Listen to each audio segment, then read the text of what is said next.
When you tell me that God can do nothing outside of what's written in this book, we have truly put in unfathomable, infinitely unimaginable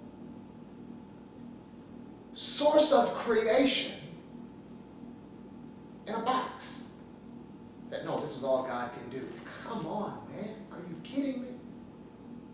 Are you kidding me? This to me, okay, man, compared to God, how about this? Compare a newborn child's insight and understanding to yours. There's no comparison. Yet, that child is closer to your and my understanding than we are to the source of all creation. So then, now we have a child. We have a child all through the child's life. The child is learning. The child learns to say mama or papa. The child learns to roll over. The child learns to smile. The child learns to crawl. The child learns to walk. The child, then we put them in preschool. Then we put them in school, in kindergarten. And each step, each benchmark of their life, they're grasping and learning more and more and more. Coming to the place where eventually, hopefully, at college, your child will surpass you. But none of those, to that child, any piece of understanding that you've given that child at that benchmark of life is the totality of you from the perspective of that child. But in reality, it is not the totality of you. It is simply the totality of you, all that they can understand or grasp. Okay?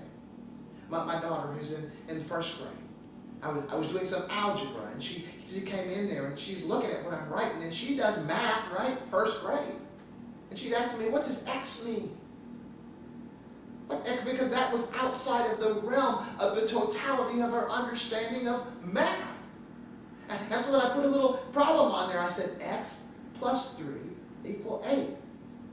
Now, X is unknown. We don't know what X is, and we need to figure out what the X is. So what plus 3 is 8? She says 5. I said, then X equals 5. Man, it's like a light bulb.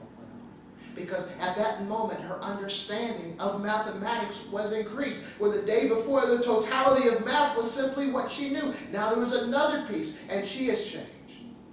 So what I'm suggesting today, in the benchmarks of our progress, in the benchmarks of our experience and our understanding and our enlightenment of God, we'll never attain totality.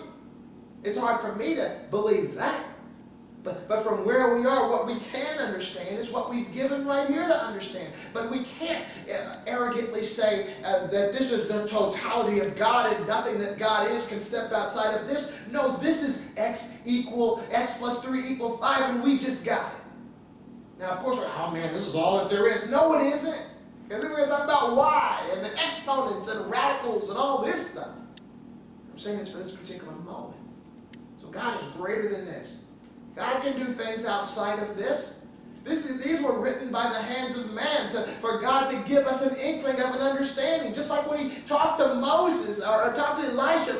Oh, let me see you. No, you can't see me, but you can see my backside. In other words, you can see the result of what I've done. You can understand and grasp that, but you can't grasp or understand me.